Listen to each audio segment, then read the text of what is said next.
Howdy, howdy ho. So this game allowed me to live out my fantasy of doing finger guns while walking the streets of society.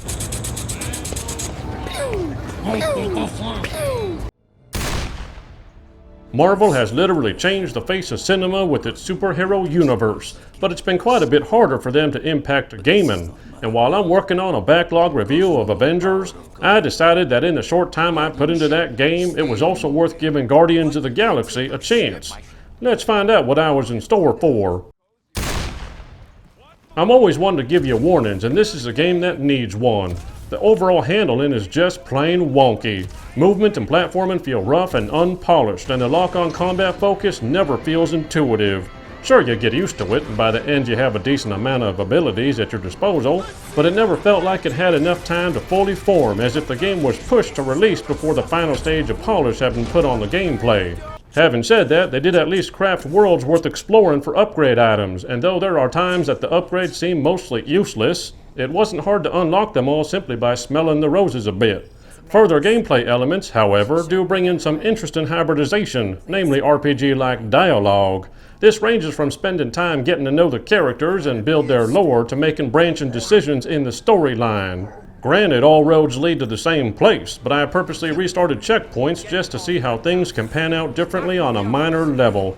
It's a very nice thing to see, and it made me feel more involved in the story than I had anticipated.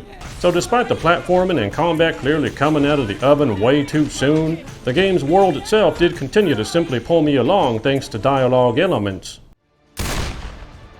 And those dialogue elements do comprise a lot of your time in the game. If you take some time to smell the Lady Hellbender roses, you'll likely beat the game somewhere in the realm of 15 to 17 hours.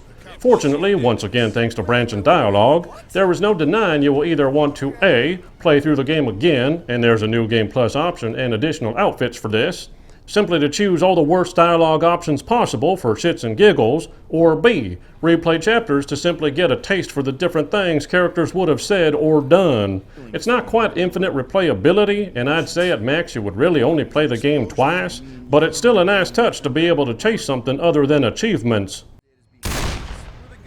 This has really been a rough area with current-gen consoles. It's a good-looking game, but in a sort of vacuum between last-gen and current-gen.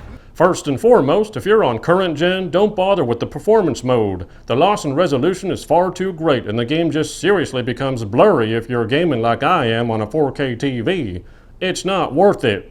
That leaves what I consider to be the regular quality mode, and while this is locked to 30 FPS, it does indeed show off a mix of current gen lighting with last gen lack of polish. Thus, it looks great, but has its shortcomings in simple things like character animations and shadows in the environment. However, the cinematics pull out all the stops and look absolutely fantastic, as it seems this is where a larger amount of development time was spent. The focus on the cinematics also pans out in the story.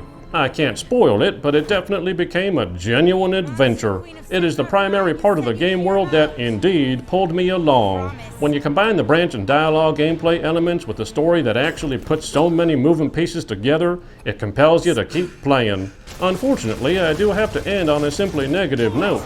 There is such a thing as too much dialogue, and there definitely were moments where the characters simply didn't shut up.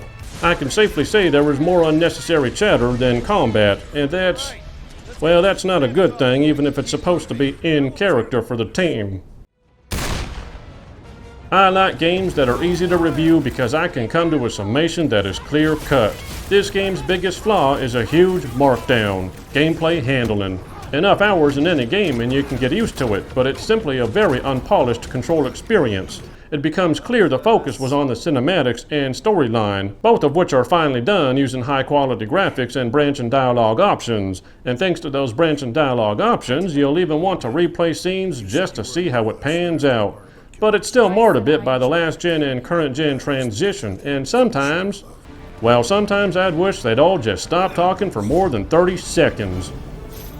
I give Guardians of the Galaxy an 8 out of 10. See you next time on Gaming 5.